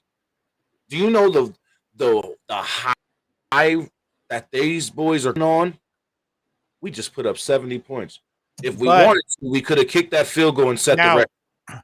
but the thing is about performances like that is sometimes you do run the risk of quote unquote blowing your load, whereas you're like, okay, what can we do different now? I mean, what are they going to look at last week and say, what are we going to do different? They got to go back to last year's games against Buffalo in order to kind of figure out what they're going to do. But You don't think Mike it's going to be big. But I do think this is going to be a hell of a lot closer, though, than what they had last week, man. Buffalo's going to be able to stay on the field longer. I mean, Russell Wilson to Josh Allen right now, I'm sorry. No. It'll be a surprise to see either one of these teams blow each other out. It'll be a huge surprise to me. Yeah, I agree. I agree. See Miami and this is one of those. This is a game that I am definitely going to be watching, keep an eyes on, man, because it's going to be a good one. Now, I talked about this one, man, and I called this game, and I'm glad this is the other one I called right, and I'm happy about that. This was where I said that the AFC East matchup between the Patriots and the Jets would be a low scoring defensive game. I said this would be the opposite. This is going to be a high scoring game. I got the Chargers winning a close one. They got it done, man. I mean, but hell, I'm going to say it. No, they Brandon didn't. Staley should have been fired after that damn game. Kirk Cousins won. Should have been fired. Kirk Cousins won the Chargers that game. Let's keep it 100. That was a pop-up interception, though, man. Come on. And the guy who's trying to make a play. Talking about, I couldn't hear. Then why don't you spike the ball? You just made a first down. That he should have done. Yeah. And go get him. I was actually surprised, man, because he is that savvy veteran. He's smart enough to know, so the thing is though, let's be honest, dog. They should have never been in that situation. Brandon Staley literally tried to lose this game for the Chargers. 24 seconds left in the damn game. Oh, no, we had a minute left. I'm sorry, at the 24-yard line. Your own 24-yard line. You're up 4 points. Okay? Don't tell me you trust your defense by giving them a short field. No, what you do is you trust your defense by saying we're going to punt the ball away on 4th down and trust you guys. Minnesota had no timeouts left. You punt the ball from your own 24. You know what I'm saying? You put them on the other side of the field with them under a minute left with no timeouts, and you trust your defense. They didn't get it on 4th down, and I said it right there. I came out. I think I even put it on Twitter. Win or lose, this man needs to be fired. Yeah, because we both know. We all know. Yeah, we all know he's been on the hot seat this year, and his level of being aggressive is like. It's worse than Kellen Moore's level of being aggressive. And I know Kellen Moore's just calling the plays because this was Brandon Staley's decision. Mm-hmm. And he said it in the press conference. Yeah. That's why I keep cracking up about his philosophy. Well, my philosophy was they have no timeouts left. Yes. If we go for it on 4th and we get it, game's over. If we don't get it, our defense can stop them because they don't have any more timeouts left and not a lot of time left. You have Justin Jefferson on that damn team. And all Kirk Cousins has to do is just... And this man can be like, give me that. Yeah. So, why do you still have a coaching job? Exactly. Because that was the dumbest thought process you could ever have as a head coach. We're on our own 24 and you're going to go for it on 4th down? When they don't have any timeouts with a minute left in the game?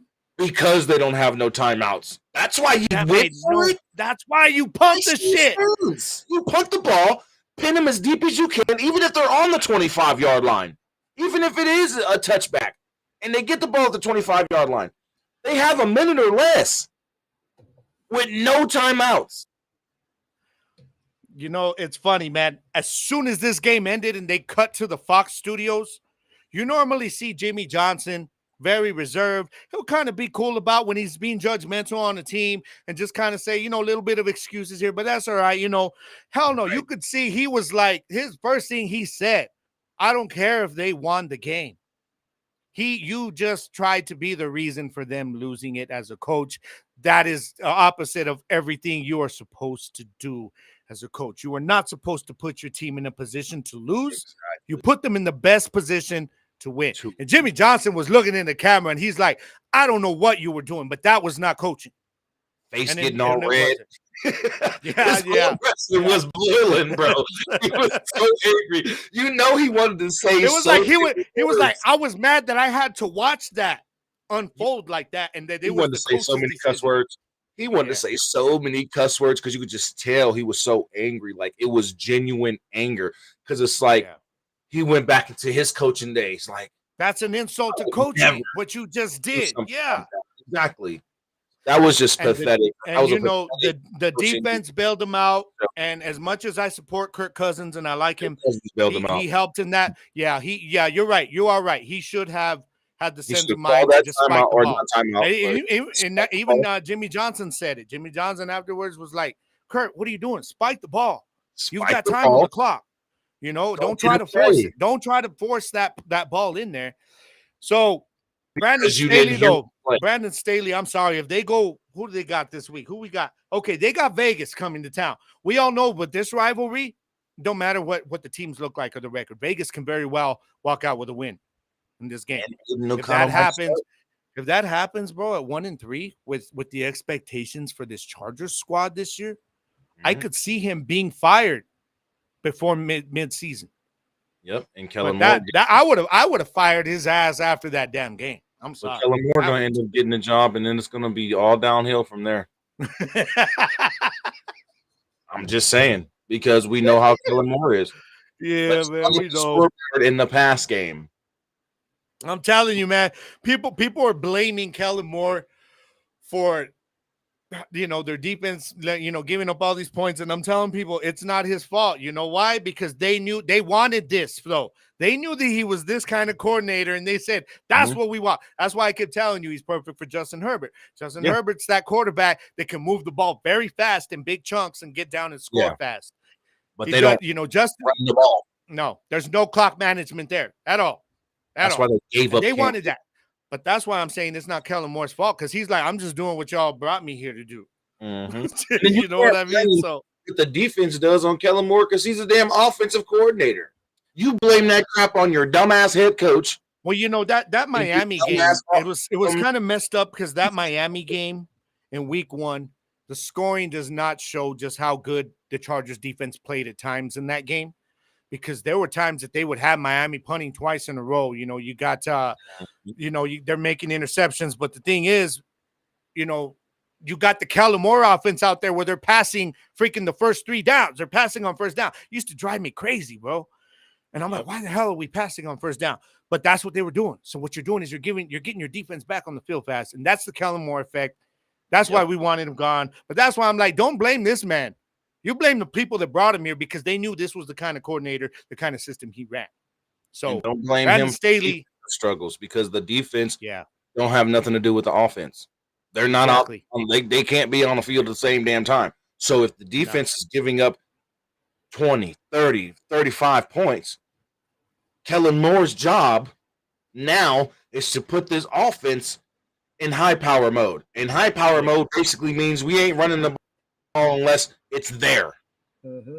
Unless we're running it off of that they're not expecting. We just got a big old 20, 30-yard pass play, so let's run the ball real quick, see what happens.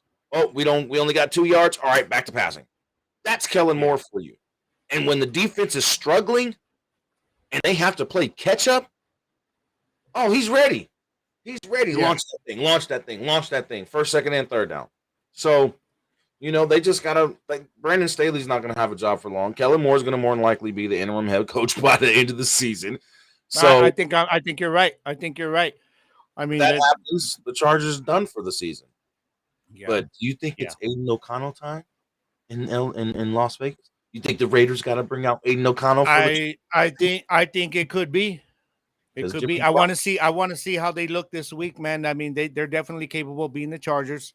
You know, when it's division, so it's going to be interesting. But I was thinking that though the other day. Yeah, I saw. Come to think of it, when that happened with Garoppolo, that's what I was thinking was, okay, we saw what O'Connell did in the preseason.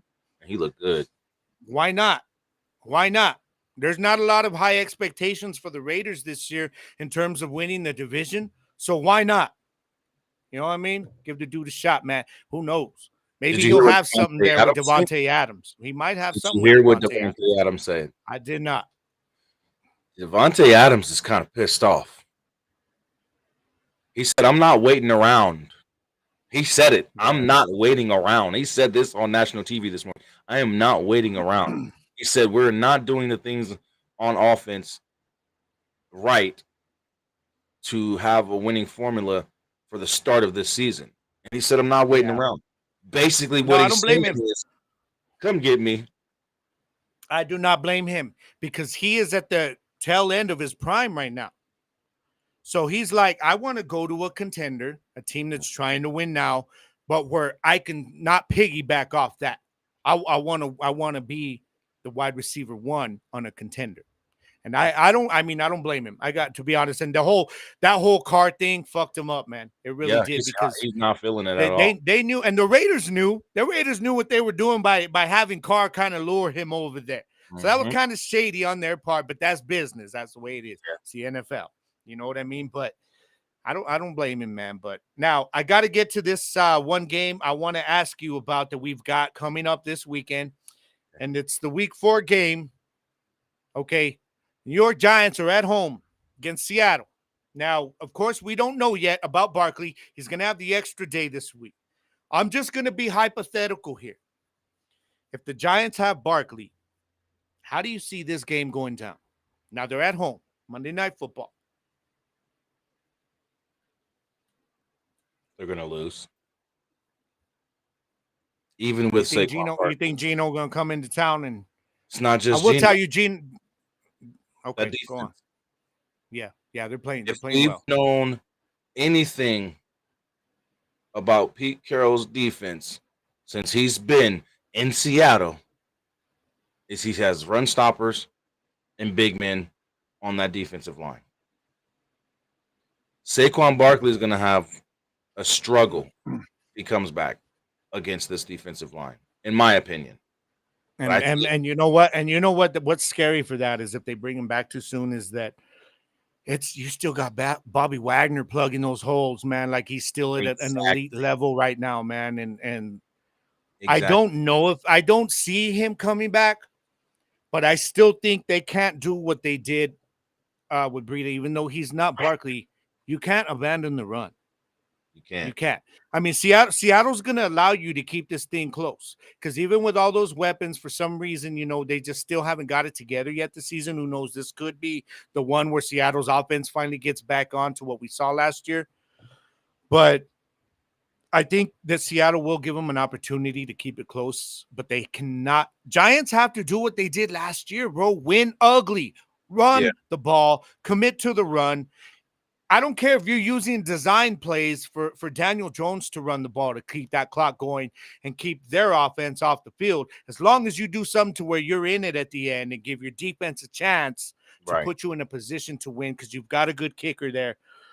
But somebody has to tell Brian Dable that without Barkley there, it's time to force feed Darren Waller.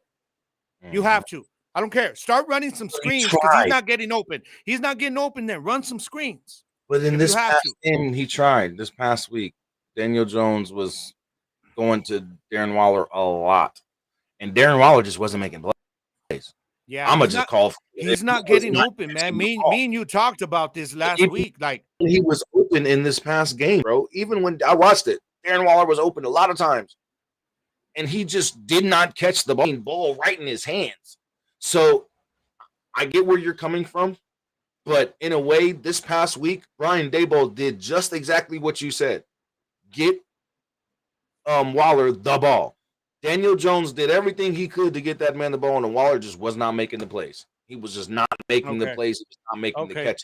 Now, so on to that. He got to get back on, you know what I mean? He got to get back on the level of to where he's Darren Waller again. He's that dude. Yeah. Because then the Raiders, Darren Waller, they'll have a chance if he comes into this game with his head on his shoulders.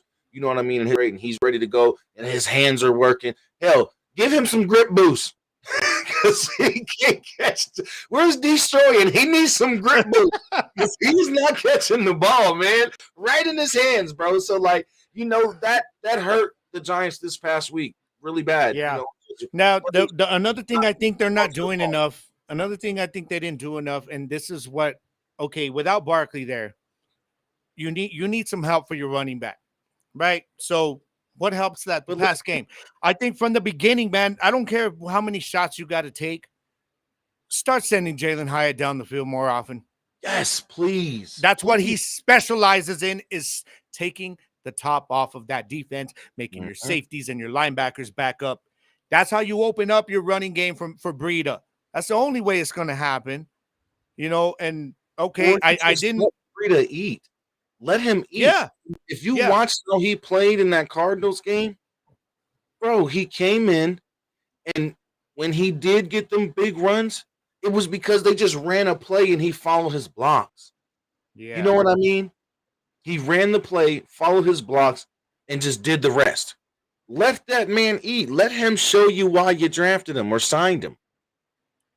Because with Saquon has a high ankle sprain. I don't care if people say, oh, he heals quick and this, that, and third. Every time Barkley has had a high ankle sprain, he's missed at least 2 to 3 weeks. And I think with him, you have to. Because of the history. Yeah, and you should don't rush this man back. Prepare for that. Prepare for him to be out 2 to 3 weeks. Give Breida the reps. Let Breida get on that first team practice field and get those reps in with first team against that first team defense, against Thibodeau and them. You know what I mean? To where he can start being a more elusive running back like he was in college. Yeah. This is the reason why you brought him in. So let him work now. It is. Yeah. I agree. Off of Daniel Jones, because now it's like you're putting the whole game into Daniel Jones's hands. And that's why I'm saying, that's why the first thing I said was they got to commit to the run. Don't switch up your philosophy. I know he's not Barkley, then fine. Use that Jalen Hyatt pick to your advantage to help him out a little bit. Take some early shots to him. I guarantee you it's going to make the defense think a little bit. Exactly. You know what I mean? So, and that'll open up your play action. So I do think they have a chance to win. I think they will be in it. But I'm looking at Seattle. We still have yet to see them get Jackson Smith and Jigma going. I don't know if they will. It's taking time. This could be. It could be. It could be because while the Giants are still rebuilding that defense, they're a solid defense right now at best. Yeah. But the problem is, when the offense doesn't stay on the field, they get exposed a little bit because of their depth and the fatigue. So I like Seattle in this game. I like it in probably a low-scoring, close game. I think maybe it could be something like maybe like a 24-17 at highest. Maybe Seattle wins this game, but I like Seattle to win this game. I think actually the key here is going to be DK Metcalf. I think DK will have himself a game. He's just, you look at his size against these DBs there with the Giants, man. And who knows if they've got to double this man, it could be Kenneth Walker that we're talking about having a monster game. You know what I mean? That's my guy for the game. Kenneth Walker's gonna have a good game. He's going. I can see that. If like the way the Giants defense has been playing this season so far, it's been terrible against the run. Terrible against the run. And said, JP, I believe I agree with that too. That's a good point. Yeah, that's a good point. I think that's what's going to be hard this week against Seattle for them. That O-line being able to block long enough for Daniel Jones to make his reads and Jalen Hyatt to even get open. You know what I mean? Especially I think that's why, and not to cut you off, but to your point, I think that's why it's even more important what we said. Stick to the run. Mm-hmm. Run, and then you take your shots to Hyatt here and there so that play action can get going. Because if you can get the play action going with some good running, then that's going to give him more time to get the ball downfield to Hyatt. But and then it keeps the don't know if I see it off balance because now they don't know if it's going to be a play action or if it's going to actually be a run. You know what I mean? You're no longer one-dimensional. Exactly, because now you can, if you got them off balance with just play action and different runs. Now you can throw in that RPO. You know what I mean? Now you can throw in flea flickers and wildcat sets and different things. To really throw a defense off. But I think Seattle comes out with a 10-point win. I think it's gonna be close. Okay, I could see that. Seattle comes out with a win like 20-10 or 27-17 or something like that, 24-14. I think I'm gonna tell you one thing, man. The only way the Giants win this game late, in my opinion, is if they have a short lead and their defense makes a play, like if Seattle's trying to win the game. Because if you have Daniel Jones in a 2-minute offense trying to get down to win this game, and I don't see it. I see an interception or something going down. To be honest, man, that's just the way I'm looking at it. So, but we both got Seattle winning. So, we're gonna see how it turns out, man. But now, before we get out of here, y'all, gotta let y'all know you'll be following Jerzey. Look him up on Twitter, X, whatever the hell you want to call it. What is it? The platform formerly known as Twitter, something like that. Twitter X. At Royalty Gamers, y'all need to look him up, man. He's on there. Facebook, y'all already know we on here up on Facebook at Jerzey the King. Instagram at Royalty Gamers Podcast, man. So we were talking about the Spring League, man. He's going to be getting y'all that news a lot faster than what I can, man. So y'all be sure to be following. All right. And actually, next week, man, I wanted to do this segment today, but we got into so much that it's gone on almost 2 hours. So I'm about ready to get up out of here. So just to give y'all a heads up, next week, I'm switching the fan mail question segment to next week, and we're going to kick off with that. All right. So it's going to be, I want y'all to get ready, do your research this week. All right. Because don't be coming with no bullshit. Come correct with your knowledge and your reasons. All right. We're putting it out there this week. Y'all, I'm going to put it out there. We're going to ask a question next week that was asked by JP. It's going to be, who is the best pass rusher of all time? So, Jerzey, if you're down, let's bring you back next Tuesday, brother, and we're going to have this conversation, man. Oh, yeah, because I got a name that it's gonna make y'all think. That's all I'm saying. All right, man. All right. We're with it, man. B, again, thank you for joining us today, girl. Always showing support. Really appreciate you. Really, really do appreciate you. So now, it was real. The love is real. LT, y'all. See, we're gonna talk about the LT thing because I think you might understand where I'm coming from with the LT thing next week. All right, but I had that conversation with JP as well. So, but he's in there. He's in the conversation. So y'all get ready because next week we're going to come at you with that one, man. And it will be a week from yesterday. Apologies, y'all, that I was a day late, but it is what it is. But we still brought y'all the show today. Yeah. And y'all be sure to hit me up on Instagram and on TikTok. I'm still having trouble remembering to do TikTok, making the time for videos, but whatever. All right, I'm on there. So follow me, y'all. And y'all can follow me on Facebook. And there you go, Twitter at @1 Gridiron Nation. Shoot me your questions. And if we have time for another fan mail next week, then we'll do one, man. Gridiron Nation Podcast at gmail.com. All right. Now, before we get out of here, y'all, I always leave y'all with a positive message. And yes, we went and watched the movie, guys, and I have been hearing a lot about this movie. Okay, true story. And if you're a gamer, you probably heard about it. We took my daughter to watch Gran Turismo, and I got to tell you, bro, what a pleasant surprise that movie was. Wow. I mean, it had everything: adrenaline, action, drama. And to top it off, it's a true story. Yep. It was, and if you're a gamer, it was like the way they showed some of the visuals, like it was just like, damn, man.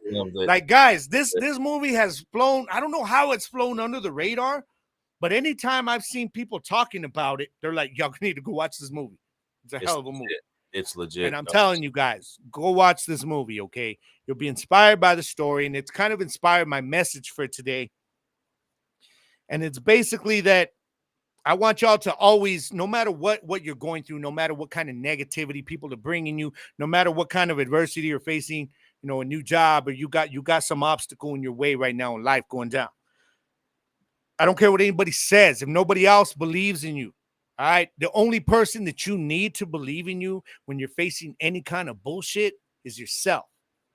All right. As long as you've got you believing in yourself and say, man, I'm going to show every one of these people why they're wrong about me.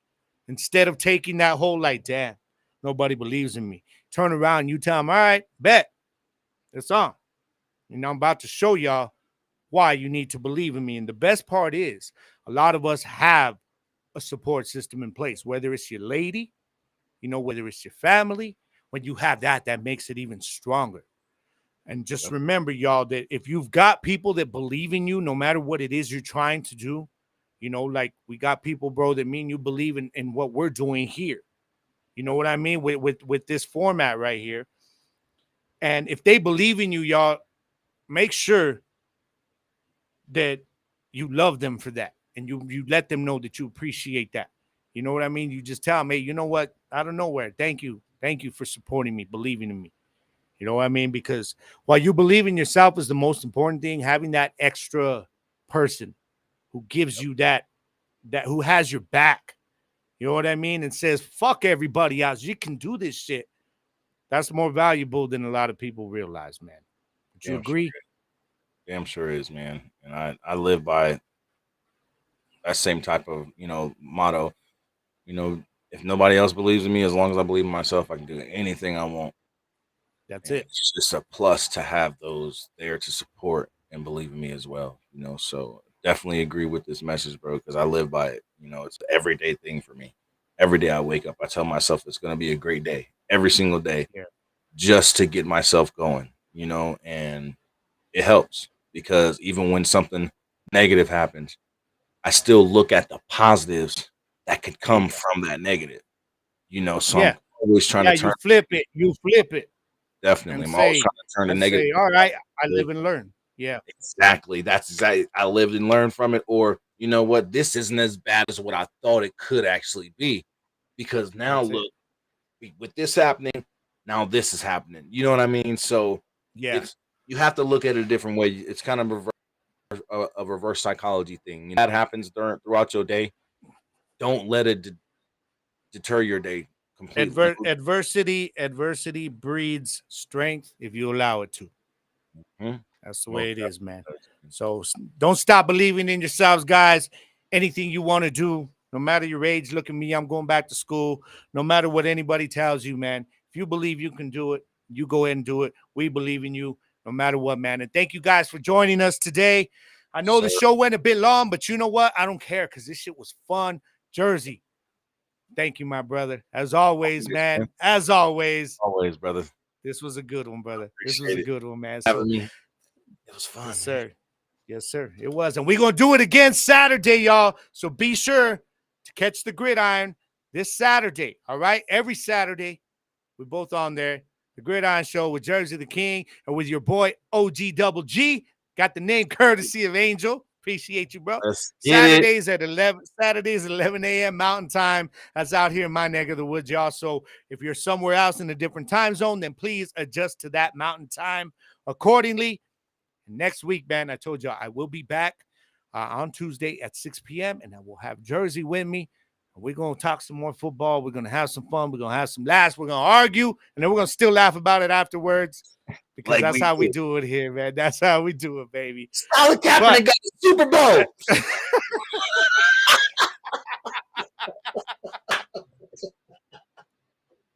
I'm just saying. Thank you, April. Thank you, April. Nothing but love. You know that. So we're out of here. But you already know, guys. And it just goes back to what we said about believing in yourself. No matter what happens, man, no matter what kind of bullshit obstacle you're facing, I believe that you can get through it. Because in the words of the great Bruce Lee, all you got to do is adapt and be water, my friends. We're out of here, familia. We're going to catch y'all on Saturday. Don't forget the Gridiron Show, and then we'll be here again next Tuesday, y'all. So y'all be ready for that, all right, man? We're going to catch y'all on the flip side. NFL week 4, it's going to be big, y'all. So y'all be ready, and we're going to be coming, all right? We're going to catch y'all later, man. Gridiron Nation, familia. Jerzey the King. OG Double G, Wicked One up in the building. We're out of here, y'all. We'll catch y'all next week. Don't forget, I'll be blowing up and booming like the 4th of July. The #1 draft pick, them has-been till they past tense. Everybody wanna feel this glory I bask in. Getting antsy when they see my silhouette in the smog. Then you struggle with your breathing as I creep through the fog. Let's get it on. Gonna meet me up in the end zone. Before they know it, when they looking up and I've been gone. We hype tonight, a show up under the lights. Gonna bring it if you really